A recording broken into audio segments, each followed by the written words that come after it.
Hello friends, Mandar here. I'm back with another video. Today we are going to talk about some immigration updates in 2021.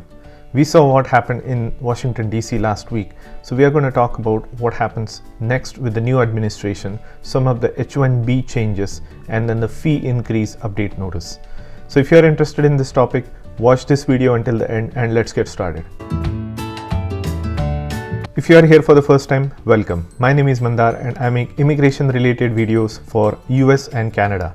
I'm not an immigration lawyer, so anything that I say on this video or on my channel is for information purpose only. And for your specific immigration needs, please hire a competent immigration attorney. Now last week we saw the President-elect Biden to be confirmed as next President of the United States. There was a lot of chaos in the Capitol in Washington DC. We saw what unfolded on the TV. It made some of us really upset regarding what's happening with our government. A healthy debate or expressing your thoughts is always great because there are difference of opinions in everywhere you see. Even on my channel in some of the videos I have seen these debates happening. So I thought I will quickly cover my point of view on this. Everyone has right to voice their opinion and follow their beliefs. Healthy debates are always good. No matter what, people will always have difference of opinions. In my native language Marathi, there is a saying called Vyakti Titkya Prakruti. What it means is people have different opinions. This is the law of nature. No two individuals can have exact same thoughts or opinions. They may be close to each other or there may be a significant difference in their opinion. It's never going to change. So there are always going to be difference of opinions. Everybody knows that. Now it is how we express our opinions and debate, share with each other for a common goal. That is what matters. How we do it in a civilized way, that is what matters. Our freedom of speech is protected by the First Amendment in this country. So everybody has a right to express their views and thoughts. So you may be a Republican or a Democrat, but you will be right in your own way. But make sure that you do it in a civilized way, not to harm anybody. Keep calm, respect each other's opinion, and have a peaceful debate. So I will leave it at that. We saw that Joe Biden was eventually approved as being the next President of the United States. Now what it means to us, let's talk about some of the things that are going to change or actually happening. This has caused a significant change in the way social media platforms are now behaving. Now what it means to us, I got up today morning and I saw my WhatsApp messages and there were a lot of people talking about leaving the platform because Facebook and WhatsApp is releasing out a privacy policy. Essentially what they want to do is get your agreement on something that they are already doing. Sharing data, personal data, location data, preference data to use for shopping and other advertisement recommendations has always been there. But now what's troubling is they may also have access to your financial data, your payment data, the apps that you used for payments and things like that. Especially what scares me is if you are using a two-factor authentication on your phone, will they have access to the codes that you get on your 2FA? What does it mean to the privacy? What does it mean to the security of your bank accounts? Those are the kind of questions that we are facing and it is natural to get worried about these things. But like it or not, they already have access to this information the moment you started using those apps such as Facebook Messenger or WhatsApp Messenger or even Facebook.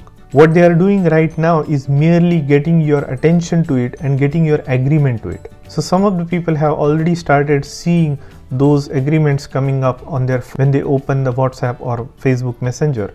I haven't seen one, so I don't know what it says, but apparently it is making you agree to their terms and conditions, and if you don't, then they kick you out of the platform. So everybody was talking about leaving WhatsApp and joining other platforms such as Signal or Telegram. My advice is this: if you think that those other platforms are more secure, go ahead with them. But if you think that they will not share your information in future, then be prepared to get surprised again. Moreover, some platforms are not end-to-end encrypted, so somebody else with technical skills may get access to your messages. For me, I would be worried if I'm using two-factor authentication on my phone, on the same phone where I'm using all these messenger services. Secondly, I will also be worried if I'm using the banking applications or banking apps on my phone to make payments and receive payments. Third thing is crypto apps. So if you have things like Coinbase or other crypto wallets on your phone, you should be worried as well.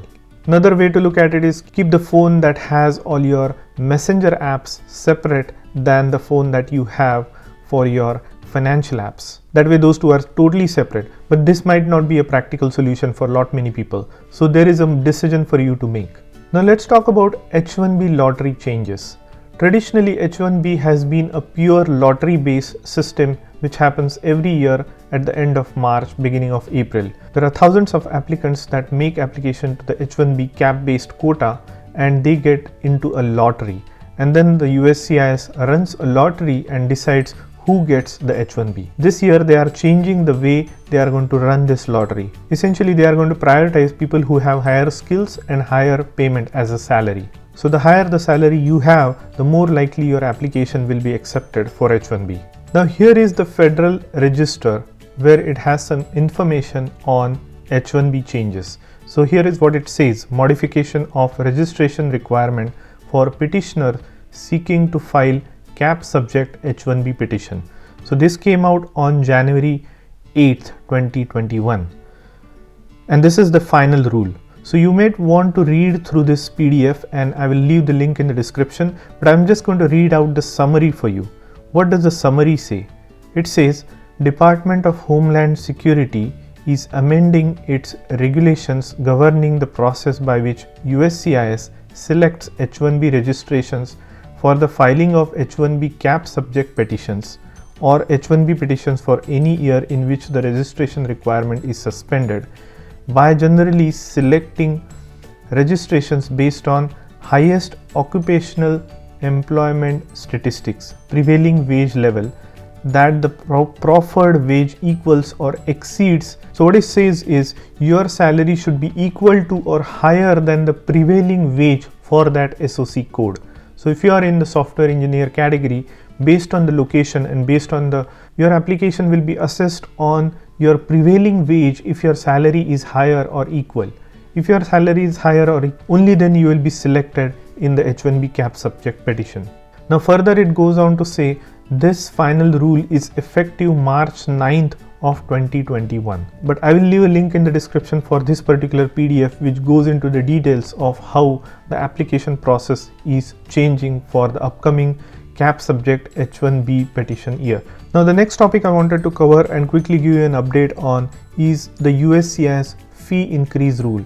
Now as you know, you may remember back in October 2020, USCIS had made a declaration that they will be increasing fees for several different USCIS applications, including the citizenship application.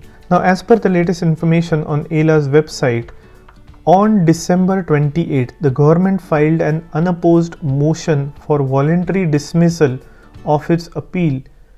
Thus, the USCIS fee final rule will remain enjoyed in its entirety. What it means is that the increased fees as well as the form and policy changes related to the USCIS fee rule cannot be implemented by USCIS at this time. So the fee increase that was scheduled, that is not taken into effect. So that's all I wanted to say about this update. Now we'll see that with the new administration coming in, whether this fee increase will still go ahead. I would not say one way or the other if this fee increase is going to change again or not. If there is any update to this, I will make another video. Now what's next? The new administration, Biden becomes the president as of January 20th, 2021. I anticipate that the travel ban that was extended by the current administration until the end of March might get cancelled right away. There is also a possibility that a new immigration bill might be introduced by the new administration into the new Congress. This may have the same flavors as the last ones, but there is a possibility that there is going to be a lot more new changes coming into these laws. As I said in my past videos, it may be more in favor of the undocumented immigrants and other aspects of the immigration such as family-based immigration. What remains to be seen is how much of those changes are going to be impacting employment-based immigration.